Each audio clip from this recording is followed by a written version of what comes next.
Joy fought the campaign to defend the National Health Service.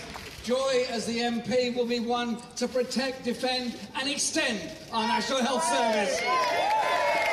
And this morning we've been meeting a wonderful group of student nurses and students that are training to be paramedics and work within our NHS. You know what they told me?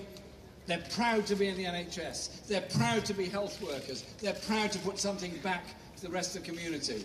But you know what they also told me? They said, every year we take a pay cut and we feel undervalued by the rest of society on that.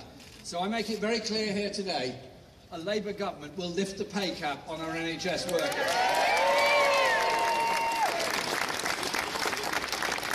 I also make it very clear that a Labour government will end the sustainability and transformation plans, halt the process so we can look again at it all to ensure that every part of this country has an A&E department within reach, has a health service that's sustainable and doesn't have overcrowded wards, doesn't have people queuing up in the corridors to be treated, but instead is functioning as a way every NHS hospital should. This Tory government has underfunded our NHS. A Labour government will make the necessary decisions to ensure our NHS is properly funded. That is what we do. But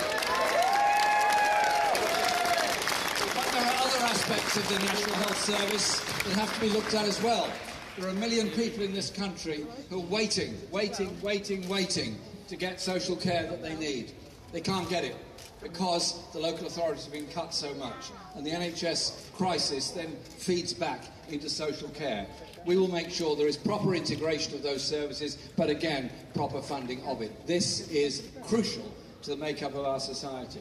And the last area, which is often not mentioned, which I feel very, very passionate about, is the mental health services in this country. A quarter of us in this street here today in Worcester will have some kind of mental health stress crisis during our lifetime. Some of us will not be able to talk about it because we're frightened of the stigma associated with it, frightened of our career prospects, frightened of what neighbours might say. And young people particularly are often deeply traumatised and affected by that stigma. So it's up to all of us to end that stigma and not make jokes about people going through stress in their lives. Instead, reach out and support them. That is what a decent, civilised community does. But it's also very necessary to not continue cutting the number of mental health nurses or delaying for often 6 months before any therapy is available.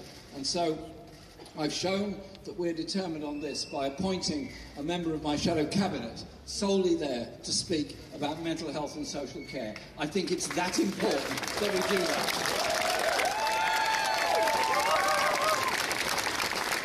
But health is also about life as a whole, and so John Ashworth was on the radio this morning. Some of you may have heard him, and I thank John for what he's doing, what he's done, and what he will do when he's Secretary of State for Health. Is about the health of our children and where that leads to. A child that isn't fed properly, a child that is obese, is sadly likely to be a child that in later life will be more susceptible to heart conditions, more susceptible to cancer, more susceptible to diabetes. What we do at the very start of life for our children is very important. And so we do a couple of things immediately. One is we end the awful intensive advertising of very unhealthy foods directed at children. And so children then pick up this image on television and then start mithering their parents to give them something which really they shouldn't be given. So we have to get a message out about health, and that means health education, it means properly funding public health services, it means, we were talking to the nurses just now, the nurses having time to talk to patients rather than rushing around unable to spend the time they need. But it's also about what our children eat. The school holidays should be a time of joy for everybody. But for some families it's not. It's a time of fear. How are they going to feed their kids during the school holiday because there's no free school meal?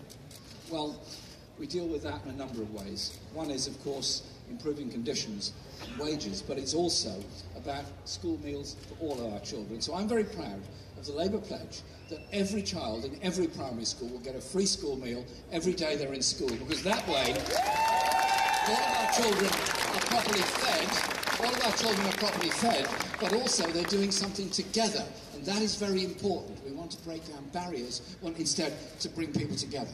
People say to me, well, how can you do all this? Every single pledge we've made is fully funded, including the one on ending car parking charges within our National Health Service hospitals. Every one of those is fully funded, and we look not, absolutely not, to raise national insurance or tax for low or middle income earners, but to look instead at the levels of corporate taxation in Britain, look at levels of inheritance tax, look at levels of capital gains tax, so that instead of a country that's becoming more and more unequal, we look to a society where everyone can achieve the best for themselves, where they're not held back by the postcode where they were born or the poverty in which they were brought up. We can do better as a country. So when I say we're a party for the many, not the few, I say to all of you, we've got a month till this general election. 1 month to go to get that message out there. Britain doesn't have to be a country of food banks, of homelessness, of children wondering what the future holds for them, or people racked with debt because they went to university. Instead, think differently of the kind of society we can be, where we're not afraid to invest in good infrastructure, in industries for the future, jobs for the future. Not afraid to say inequality is wrong. All of us have abilities. All of us have imagination. All of us have things we want to achieve. All children should get to learn music in schools. All children should get to fulfil those ambitions. And it's the Labour Party, with the policies we'll be announcing in the manifesto next week. I won't give you any more details than that. They're in my pocket now, but I won't tell you. But you're going to like it. You're going to like it because we're unleashing the talent that's there in all of us. We want to create a society and a community for the many, not the few. And here in Worcester, you've got a specially important job to do. And what is that job? That job is to get as our MP for Worcester. Thank you very, very much indeed.